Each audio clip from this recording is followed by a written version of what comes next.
At the time of this recording, I am 45 years old. And if I could go back in time before I became a poker pro and give my younger self some advice on how to start winning at poker much quicker, this is what I would say. Number 1, don't fight for every pot. Guys, sometimes in poker it is just simply not worth it. Let me give you an example. You raise it up with king, queen, and a fish calls. Now this is one of these recreational player types who plays all sorts of trashy hands. Flop comes down with the 9, 8, 7, 2 diamonds. We have absolutely nothing at all on this board. You should just check and give up. Guys, this kind of player type is never folding any of their draws. There are so many straight draws, flush draws, pair plus flush draw. Guys, do not try to win pots versus bad players who don't like to fold. Sometimes the better part of valor in poker is just knowing when to give up. Number 2, make the obvious play. What you want to do at the poker table is make them overthink. Let me give you an example once again. You have Jack 10 of diamonds, and once again, one of our fishy friends calls. That's one of these recreational players who we make the money against. We catch a very favorable flop. It comes with the Jack of spades, Jack of hearts, and 4 of diamonds, giving us 3 of a kind, also called trips, and they lead into you. Guys, what you want to do here is go ahead and make a big raise. Most people overcomplicate a very simple card game here. Do not try to slow play your hand here.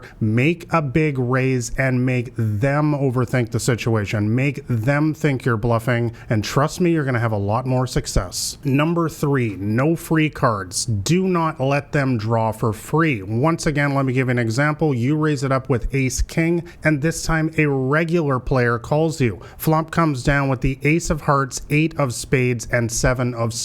Another favorable flop for our hand. We have top pair, top kicker. You bet, they call. Turn comes down with the 3 of diamonds. You should make a strong bet again. Guys, there are so many draws on this board. 10-9, for example, has an open-ended straight draw. King, queen of spades has a flush draw. Bottom line, do not let them draw for free. When you have a strong hand like top pair, top kicker, put your foot on the gas pedal, make a big bet, and force them to pay to chase their draws. Number 4, pick up the free money. Limpers equal free money. I want you to literally tattoo that on your chest. Let me give you an example. Once again, you have the ace 8 of hearts, a beautiful little hand, and 3 people limp. Now let me explain limping. Limping is when you just call the big blind in poker. It basically announces to the table, hey guys, I'm not very serious about my hand. You can push me around. I'm going to enter the hand passively and weakly, and that's exactly what we're going to take advantage of here. So you should make a big raise here. Yes, it's okay to be a little bit of a contrarian at the poker table. Limpers are weak, guys, and they will often fold. While this play won't make you a lot of friends at the poker table, you as a successful winning poker player are there to win, and always remember that aggressive poker is winning poker. Number 5, don't bluff aggressive players. Simply put, don't fight fire versus fire. Use their aggression against them. People ask me all the time how to beat aggressive poker players. This is exactly how you do it. So you raise it up with queen jack, that's the queen of spades and the jack of diamonds, and an aggressive player calls you. Flop comes down with the king of diamonds, jack of spades, 3 of hearts. You make a bet, they raise. What on earth is going on here? Well guys, an aggressive player is just doing what aggressive players do here. They're raising you up with all sorts of draws, all sorts of bottom pair, middle pair, and even complete trash. Absolutely nothing. So what should you do in this spot here, considering that we have middle pair with a reasonable kicker? Guys, you just want to call them. There's absolutely no point in folding, of course, because we have a strong hand and we know that this player is bluffing a lot, but there's absolutely no point in raising them back either. This is the biggest mistake that most people make. Just call them down. Don't fight fire versus fire. Don't try to bluff the bluffy players back. Number 6, stop playing trash. So guys, this is the number 1 reason why people lose at poker. Let me tell you that all of the hands below are pure junk. Ace 9 offsuit. And by the way, when I say offsuit, it just means it's 2 different suits. So in this case, the ace of hearts, 9 of spades, ace 5 offsuit, king 8 offsuit, queen 9 offsuit, 9 7 offsuit, 7 5 offsuit. Guys, I could go on and on for days. These hands are all complete and utter trash. I know this is shocking to a lot of people, but trust trust me, these hands will not be long-term winners for you. You should absolutely be folding all of these hands and quite a few more, by the way. And by the way, if you want to know exactly what hands I suggest playing at the poker table in all situations, there are charts and diagrams in my free poker cheat sheet, and I'll leave a link to that in the description below. Number 7, call their bluff. So guys, as we just mentioned, aggressive players are bluffing. That's what they love to do after all. And once again, do not overthink a very simple card game. Let me give you an example. Once again, you've got ace queen offsuit, ace of spades, queen of diamonds, and an aggressive player bets on this river, the 7 of hearts, 8 of hearts, king of clubs, king of spades, and deuce of diamonds. What do we know about this flop? Every single draw missed. Let's look at this board. There was an obvious flush draw on the flop. That completely missed. There were 2 or 3 obvious straight draws on this board. For example, a hand like 10-9 had an open-ended straight draw, totally missed. A hand like 6-5 also had an open-ended straight draw, totally missed. So guys, you just want to call the river bluff in a situation like this. I know people are going to say, but Nathan, we have absolutely nothing at all. It doesn't matter. We beat all of their bluffs here, and there are so many missed bluffs on this board. Guys, remember, aggressive players, what do they love to do? Bluff. If they got a missed draw here, they're bluffing it. Call their river bluff here, even with a hand like ace high, and thank me later. Number 8, stop giving an F. Guys, as the thumbnail of this video suggests,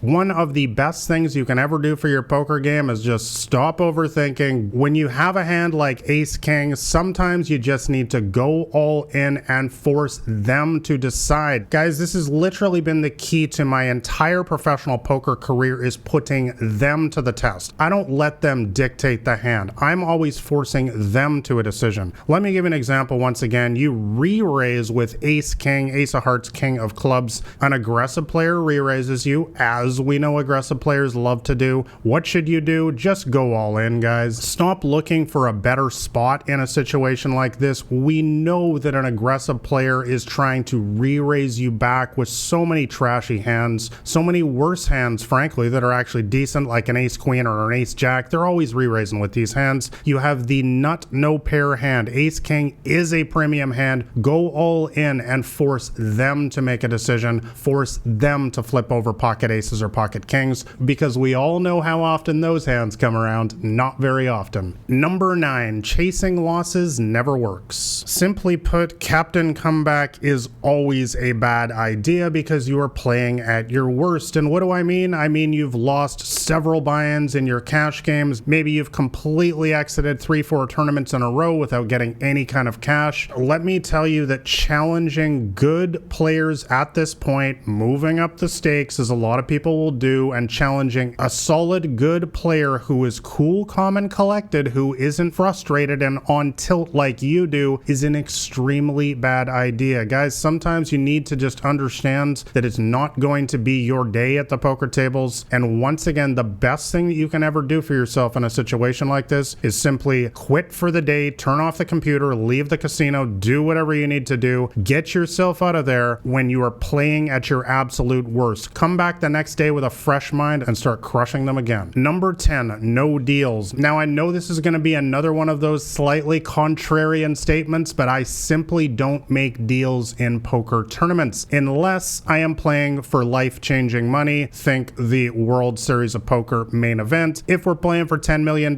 sure, I'm going to be open to discussing a deal. But in all other situations, guys, I am simply there to win. I believe I am the best player at any poker table I choose to sit down at. This is not arrogance. This is simply the quiet confidence of a long-term winning poker player. And any poker table that you choose to sit down at, you should also firmly believe that you are the best player at that table. So when I hit final tables, which don't come around very often, no matter how good you are at poker, I am there to win, period. I'm not there to chop up the money. I'm not there to sing Kumbaya and hold hands. I'm there to get first place and first place only, and I would suggest the same for you. Number 11, respect the nits. So the guy or the girl who has folded every single hand for the last hour, believe me, they are not folding. Let me give you an example once again. You have two red aces, best hand ever created, ace of hearts, ace of diamonds, and a nit raises you. A nit is also referred to as a rock. Again, this is the tightest player at the table who's been folding everything but the nuts, who's been sitting around waiting for a premium hand for the last hour. By the turn, the board reads the 9 of hearts, 7 of spades, 8 of diamonds, and 4 of clubs. Guys, when you bet and they raise you, believe me, they always have one of these hands, a set, and that's going to be 3 of a kind with a hand like pocket 9s, pocket 7s,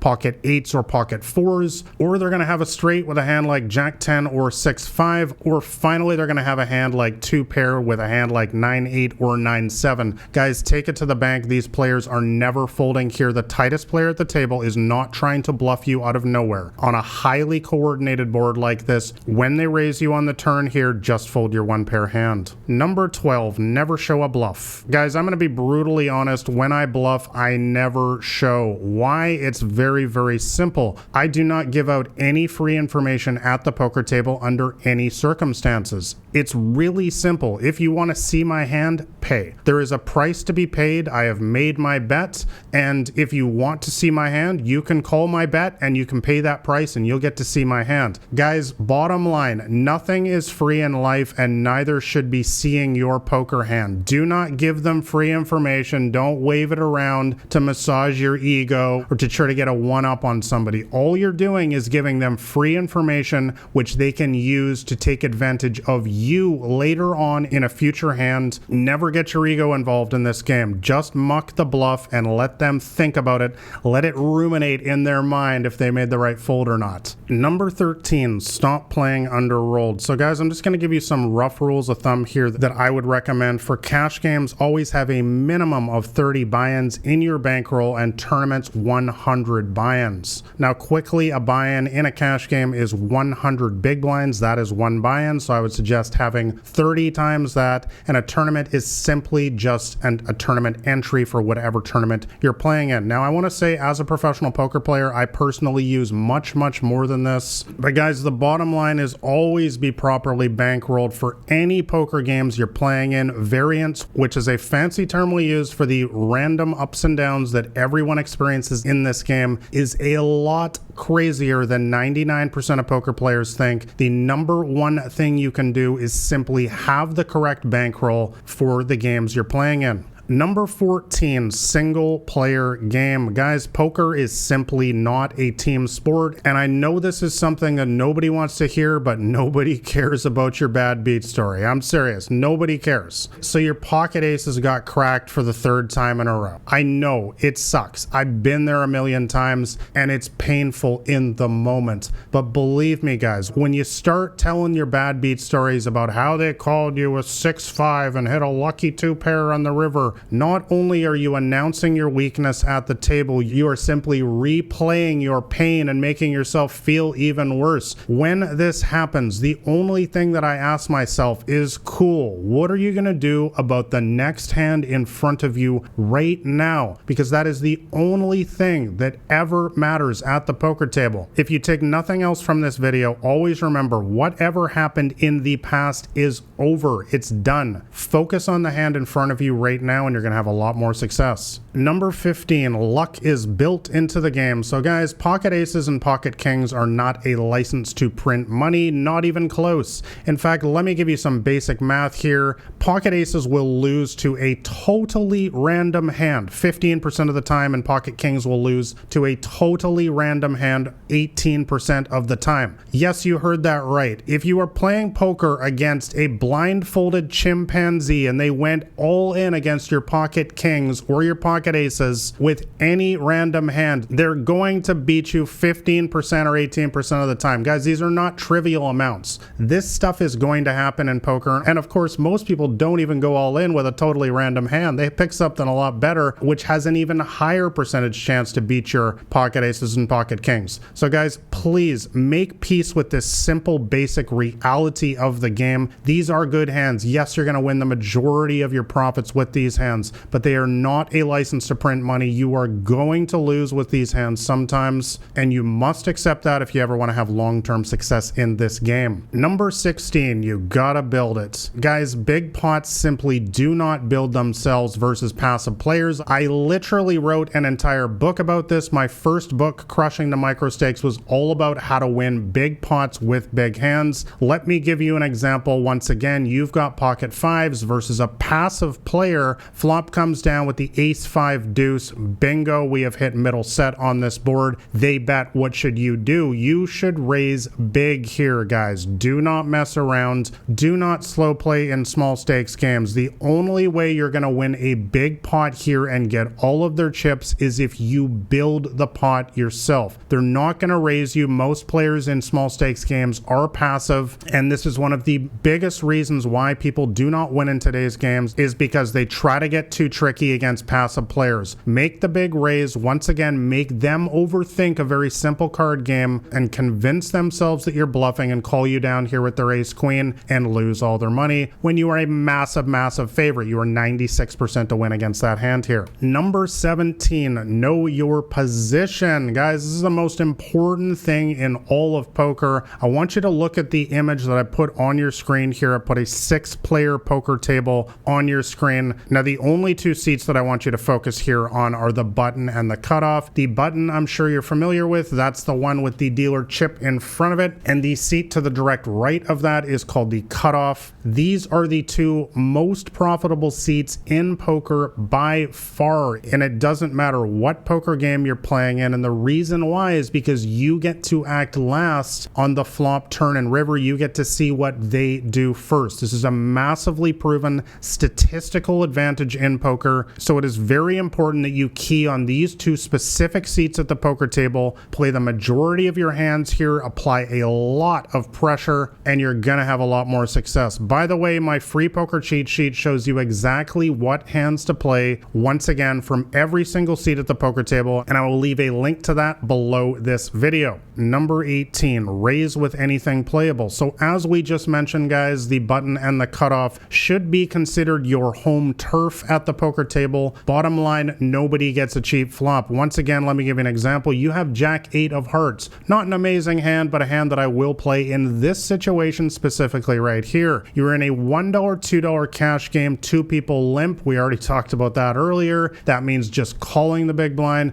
Guys, I'm going to just jack it up to something like $20 here. Bottom line, whatever amount is ideally going to get you one caller in this situation. What you always need to remember is when you are on the button or the cutoff, consider this your home turf. Nobody gets to limp for free. Nobody gets a cheap flop. Own your home field advantage. Make them pay. And number 19, 80% will lose. Let me give you some brutal, cold, hard facts, some brutal reality of the game of poker. And this is a dirty little secret that a lot of people don't like to talk about in the game of poker. 80% of people will lose at poker in the long run. Yes, 4 out of every 5 people at your poker table are indeed losing poker players over the long run. That is after the rake and after they have been beaten by the better players. Of the 20% who do win, the vast majority will be small losers. Less than 2% will be significant winners, and what I mean by significant winners is an opportunity to play the game semi-pro or professionally like I have for close to 20 years now. And let me give you the most brutal fact of all about poker. All of that glitz and glamour you saw on Instagram or YouTube, you can basically throw that out the window. 0.1% of all poker players will ever make truly life-changing money in this game. Guys, please keep this in mind, especially next time someone's talking trash at the poker table. Number 20, have fun. What you need to understand is you are simply going to take so many bad beats in this game, and that is when you get all your money in as a large statistical favorite. What you need to learn to do is to simply laugh it off. Stop taking a silly card game so seriously. We are blessed to be able to do this and to be able to make a profit versus other recreational poker players. So your ace king got cracked by ace 3 right before the final table once again. Cool. Let's move on to the next tournament. And number 21, stay humble. Guys, simply put, the best poker players don't talk trash. You're also never going to see them showing off on Instagram or flexing with a Lambo or any nonsense like that. They just quietly take your money and crush. Also, be generous. Encourage the recreational players when they're down on their luck. Encourage them. Let them know, hey, that was a rough hand. Give them a helping hand. Let them tell you their bad beat stories. Say, hey, that was a brutal beat. I'm sure your luck will turn soon enough. And when they inevitably beat you, just say nice hand to them. Don't berate them. Don't get an ego in this game, guys. Always remember who your best customers are, and you're going to have a lot more success. And if you really want to take your game to the next level, make sure you grab a copy of my free poker cheat sheet. This is the entire strategy I've used throughout my decade-plus career as a professional poker player. And like and subscribe if you found this video helpful. All right, guys, all the best at the poker tables unless you're on mine.